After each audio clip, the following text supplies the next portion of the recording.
इतने से मुख में पूरा ब्रह्मांड दिखाया कि नहीं भगवान कृष्ण ने। यदि साइंस के नजरिए से देखोगे तो यशोदा के कन्हैया के द्वारा मुंह में दिखाया गया ब्रह्मांड भी झूठा हो जाएगा। यदि आप विज्ञान की कसौटी से देखने लग गए तो फिर भगवान का एक उंगली से पहाड़ उठाना भी झूठा हो जाएगा, क्योंकि एक उंगली से कोई पहाड़ कैसे उठा सकता है। अब आप कहो जी ये बिलीवल तो है ही नहीं, इसमें कोई बिलीव कर ही नहीं सकता। नहीं कर सकता, इंसान नहीं कर सकता, पर भगवान इस धरती पे आके कुछ भी कर सकते हैं। असंभव भी संभव, इसलिए भगवान का नाम है कर्तुम अकर्तुम अन्यथा कर्तुम सर्व सामर्थ्य। भगवान करें तो क्या नहीं हो सकता। इसलिए विज्ञान का अपना नजरिया है और आध्यात्म का अपना नजरिया है। अब विज्ञान में और आध्यात्म में टकराव क्या है? क्योंकि भगवान को समझने के लिए भाव चाहिए। अब भाव विज्ञान में तो तर्क चाहिए। विज्ञान में क्या चाहिए? तर्क। और रामचरितमानस में लिखा है ईश्वर अतर्क है। एक बात बताइए, जिस आज एक पत्रकार ने मेरे से सवाल किया, आज पत्रकार महोदय आए, उन्होंने सवाल किया, बोले महाराज जी आप बताइए ईश्वर का अस्तित्व है या नहीं। पत्रकार महोदय ने मेरे से कहा ईश्वर का अस्तित्व है कि नहीं।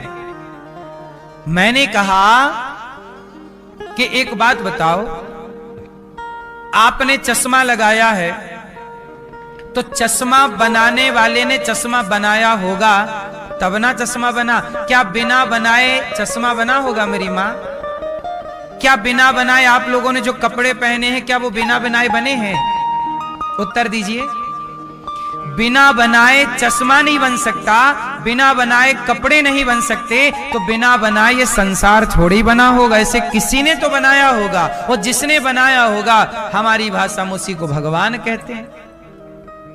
तो ईश्वर नहीं है। आप यदि ये कहते हैं कि ईश्वर की सत्ता नहीं है तो आपको मैं समझा सकता हूं, बता सकता हूं कि ईश्वर की सत्ता है। आप यदि ये कहते हैं कि ईश्वर की सत्ता नहीं है तो सत्ता नहीं है इसके प्रमाण देने होंगे आपको, और सत्ता है इसके प्रमाण मैं दे दूंगा आपको। ईश्वर की सत्ता के बिना ये सृष्टि संभव नहीं है। अच्छा एक बात बताओ, चारा गाय भी खाती है, चारा बैल भी खाता है, लेकिन गाय के अंदर दूध देने की क्षमता है, बैल के अंदर दूध देने की क्षमता नहीं है, जबकि दोनों का आहार एक सा है। लोग कहते हैं कि चारा में दूध की मात्रा है, गाय खाती है तो दूध बनता है, तो बैल भी दूध दे, फिर क्यों नहीं देता? मतलब कोई है जो गाय को अलग तरीके से डिजाइन कर रहा है और बैल को, मादा को अलग तरीके से और नर को अलग तरीके से डिजाइन, कोई है तब ना ये सिस्टमैटिक चल रहा है। तो बस यही है कि इन सारी कथाओं को विज्ञान की दृष्टि से नहीं, भाव और आध्यात्म की दृष्टि से सच माना जा सकता है, वरना आप विज्ञान की दृष्टि से यदि देखेंगे तो ये चीजें आपको लगेंगी कि ये सब झूठ है। फिर लोग क्या मानने लगते हैं, अरे वेद पुराण तो किसी ने लिख दिए। आजकल क्या आरोप लगता है, बोले वेद पुराण किसी ने लिख दिए। अच्छा एक बात बताओ, अभी हमारे देश के प्रधानमंत्री जी द्वारिका, पानी के भीतर वाली द्वारिका में गए थे कि नहीं पूजा करने? बोलो हाँ। अच्छा द्वारिका अभी मिली है पानी के भीतर, हाँ या ना? जरा सोचिए कि भागवत जी में लिख चुका है पहले ही से कि भगवान कृष्ण जब अपनी लीला पूरी करके गए तो अपनी नगरी को उन्होंने पानी में डुबा दिया। तो जो बात भागवत जी में लिखी है हजारों साल पहले, आज वही वैज्ञानिकों को द्वारिका प्राप्त हो गई। तो जो लिखा था वो मिल गया, इसका मतलब जो लिखा है वो सही है कि नहीं?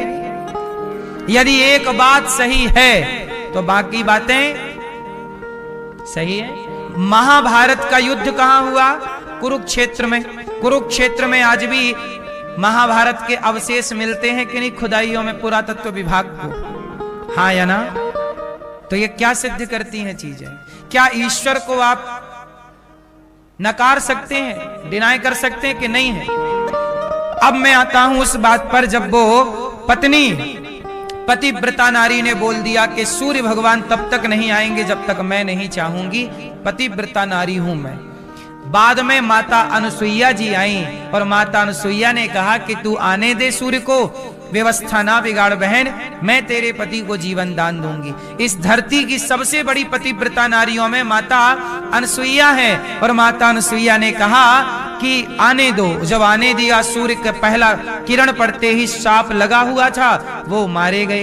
तब अनुसुईया मां ने अपने तपोबल से उन्हें जीवित किया और दोनों विमान पर बैठ के पति पत्नी भगवत धाम चले गए। दोनों की बुद्धि पवित्र हो गई, साथ शरीर चले गए। अब देखो, अब ये तो हो गई इन पति पत्नी की कहानी पूरी।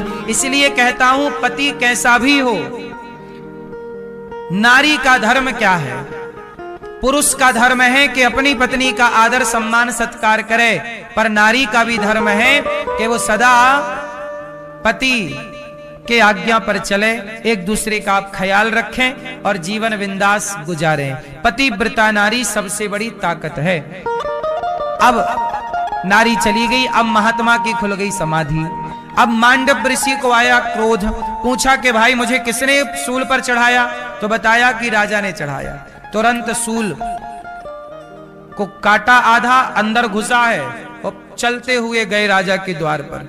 महाराज क्यों मुझे सूल पर लटकाया? राजा चरणों में गिर पड़े। महाराज आप पे धन चुराने का आरोप था, पर वो आरोप गलत था, क्षमा। अब मांडव ऋषि ने यमराज को बुलाया, ए यमराज यहां आओ, मैंने कौन सा पाप किया कि मेरे शरीर पर सूल घुसा दिया?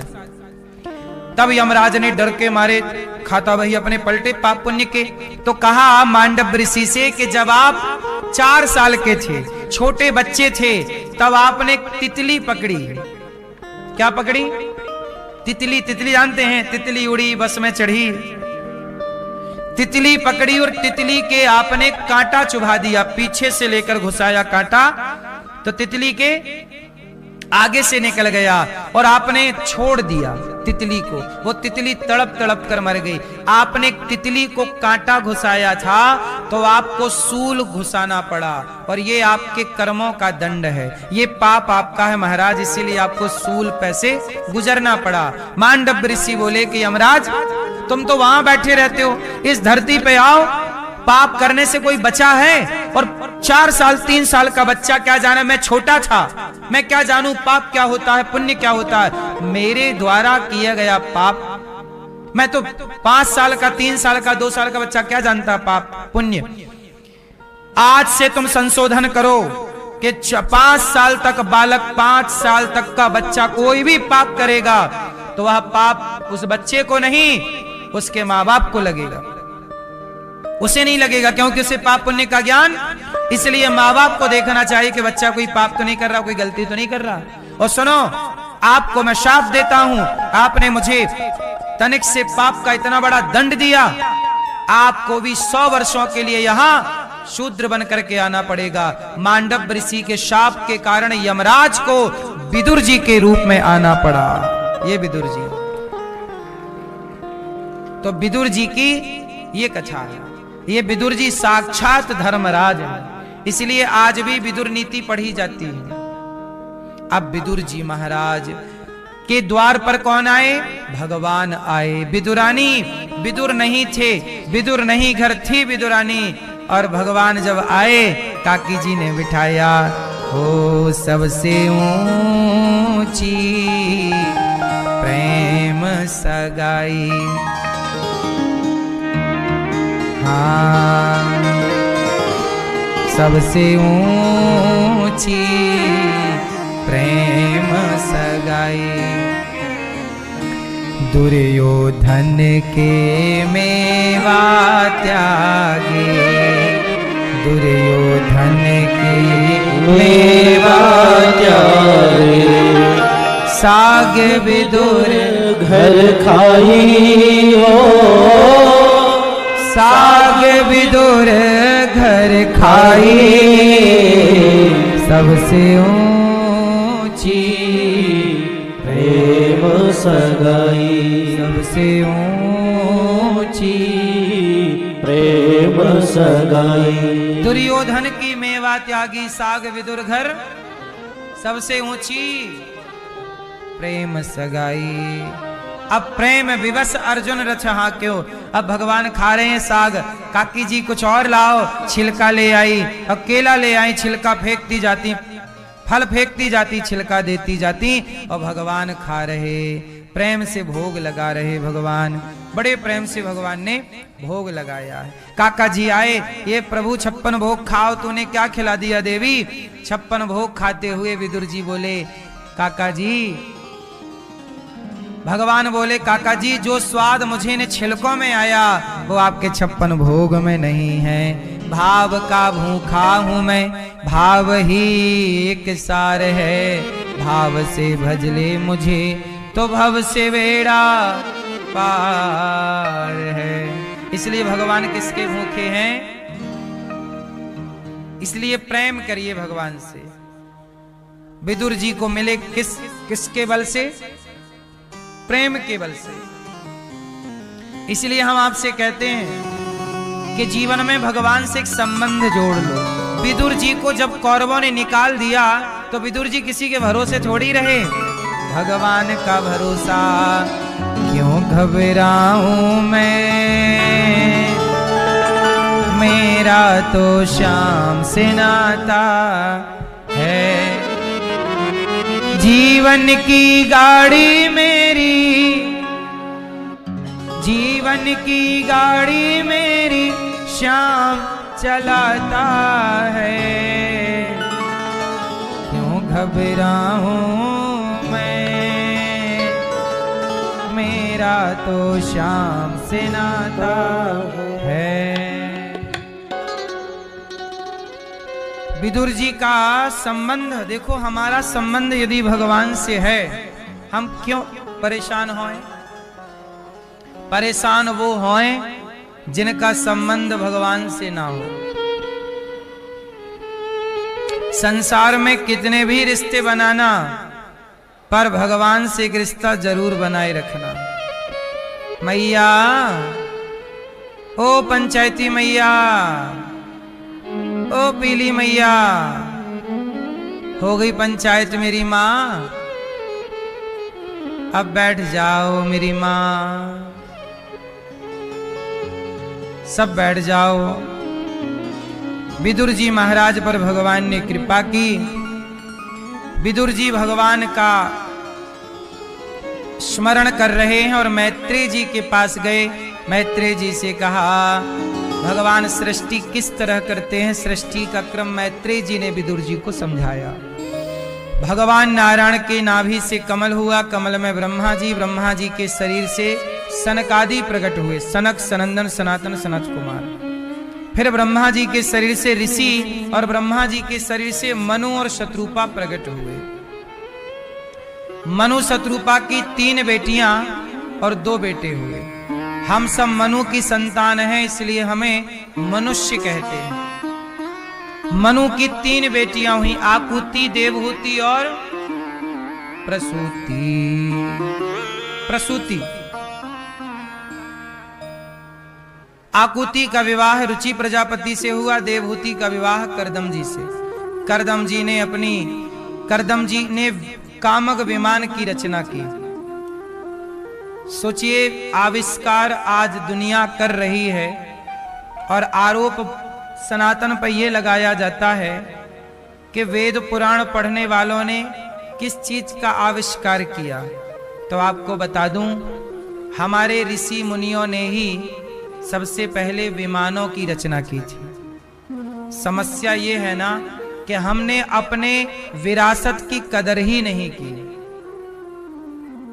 अच्छा ये बताओ, सबसे पहला विमान किसने बनाया? राइट ब्रदर्स ने बनाया, ऐसा आप पढ़ते हैं। 1903 में सफल परीक्षण किया, लेकिन उनसे पहले दलपदे जी ने विमान बना दिया था, भारत के वैज्ञानिक। उनके पहले पुष्पक विमान का जिक्र हमारे यहाँ मिलता है। तो हमारे यहाँ वेद पुराणों में ही सारी विद्याएं थी। आयुर्वेद कहाँ से आया? ये भी तो वेद है, उसमें पीछे नाम ही जुड़ा है आयुर्वेद, ये भी वेद है। बोलो हाँ, शिल्प कला कहां से आई? हमारे सनातन में क्या नहीं था भाई? क्या आज की इंजीनियरिंग क्या पहले नहीं थी? आज से हजारों साल पहले जब विज्ञान का अस्तित्व नहीं हुआ करता था, तब जगन्नाथ जी का मंदिर बना। वो मंदिर देख लीजिए, आज की आधुनिकता में बना लीजिए। आज जितने आधुनिक मंदिर बने हैं, जगन्नाथ जी जैसा मंदिर नहीं है। आप दक्षिण भारत में जाइए, आधुनिकता को देखना हो, क्योंकि उत्तर भारत में अंग्रेजों ने, मुगलों ने बहुत नुकसान किया, पर दक्षिण की तरफ अंग्रेज नहीं, मुगल नहीं जा पाए। इसलिए आप रंगनाथ जी देखिए, श्रीरंगम, वहां का मंदिर देखिए कितना विशाल है। क्या ये आप रामेश्वरम गए होंगे, रामेश्वरम का मंदिर देखिए, क्या एक सीध पर खंबे खड़े हुए, क्या आर्किटेक्चर है। आज का आर्किटेक्ट इतना बढ़िया क्या डिजाइन कर पाएगा? आज तो चलो सिस्टमैटिक कंप्यूटराइज जमाना है, उस जमाने में कंप्यूटर नहीं था, कोई मशीनरी नहीं थी, फिर भी देखिए चीजें। और सुनिएगा,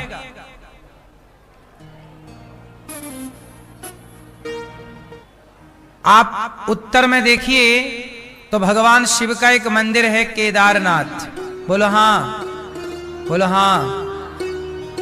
केदारनाथ का मंदिर जहां है, वहां से आप धागा डालिए, सूत डालिए और सीधे आप चलिए तो दक्षिण में जाकर के ठीक सामने इस मंदिर के दक्षिण में रामेश्वरम का मंदिर है। बोलो हाँ। तो बताइए, ये विज्ञान नहीं है? इसे आप आर्किटेक्चर नहीं मानते, इंजीनियरिंग नहीं मानते? है मैया, आप बनाई हो डिजाइन? हाँ, अच्छा, 4 मंदिरों की डिजाइन आप बनाई थी। हाओ हाओ, ठीक।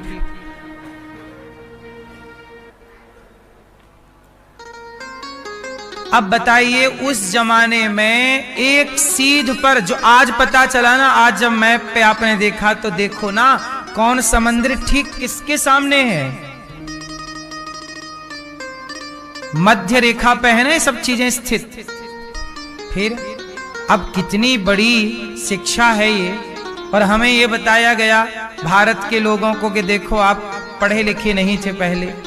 अरे जब दुनिया पढ़ना नहीं जानती थी, तब ये भारत विश्व गुरु हुआ करता था, सबको पढ़ाता था। नालंदा विश्वविद्यालय की हिस्ट्री पढ़िएगा, चाइना से लोग पढ़ने आते थे नालंदा। उज्जैन की हिस्ट्री पढ़िएगा, यहां मथुरा में रहने वाले श्री कृष्ण पढ़ने उज्जैन गए थे। उस जमाने में दुनिया भर के लोग पढ़ने आते थे। अब हम लोगों ने देखो, भारत हो गया गुलाम, और जब गुलाम हुआ तो जब आप गुलाम हो जाएंगे तो आपका अपना अस्तित्व खतरे में पहुंच जाएगा।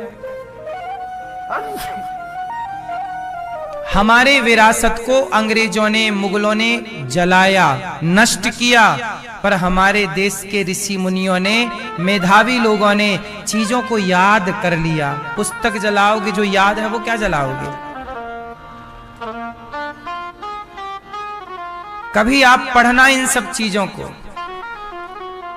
आपने सुना तो होगा कि नालंदा में जब आग लगाई तो महीनों तक आग जलती रही। कितनी पुस्तकें रही होंगी कि जिन पुस्तकों से उन लोगों ने अपना चूल्हा जलाया, उसी में रोटी बनाते थे, उसी की आग में, पुस्तकों की आग में। इतना संग्रह था, इतनी बड़ी लाइब्रेरी थी। जिस देश का अपना खुद की शिक्षा तोड़ दी जाए, समाप्त कर दी जाए, वो देश गुलाम हो ही जाएगा। मैं थोड़ी सी विज्ञान की बात आपसे कर दूं। आज वैज्ञानिक बताते हैं कि इस तारीख को इतने बजकर इतने मिनट पर चंद्र ग्रहण पड़ेगा, सूर्य ग्रहण पड़ेगा। जब विज्ञान प्रकट नहीं हुआ, सैकड़ों साल पहले भी हमारे 10 रुपए के पंचांग में हमारे वैज्ञानिक जो सूर्य पृथ्वी से सूर्य की दूरी जानते थे, वो गति समझते थे। और 15, 10, 5 रुपए के पंचांग में सैकड़ों साल पुराना पंचांग मिल जाएगा आपको, जिसमें ये लिखा हुआ है कि किस तारीख को सूर्य ग्रहण है और चंद्र ग्रहण है। तो मतलब सूर्य चंद्रमा की गति कोई आज ही विज्ञान जान रहा है क्या? इसके पहले हम नहीं जानते थे? हम भी जानते थे, लेकिन हम अपने पे भरोसा ना कर पाए, हमने दूसरों पे भरोसा कर लिया। हम अपने को पहचान ना पाए ना, हमने अपने सनातन पर, अपने वेद पुराणों को सम्मान किया होता और उन पर रिसर्च किए होते तो बहुत सारी चीजें आप आविष्कार कर रहे होते, आज बना रहे होते। सबसे पहले मनु जी महाराज की पहली बेटी आकुति हुई, जिनका अच्छा इस धरती पर पहले पुरुष आया कि स्त्री आई, ये डिबेट का विषय होता है। पहले कौन आया, पुरुष की स्त्री? कौन आई? पहले स्त्री आई। क्या नाम था उस स्त्री का? आकुति। फिर देवहूति, प्रसूति। आकुति का विवाह रुचि प्रजापति से, देवहूति का विवाह करदम जी से।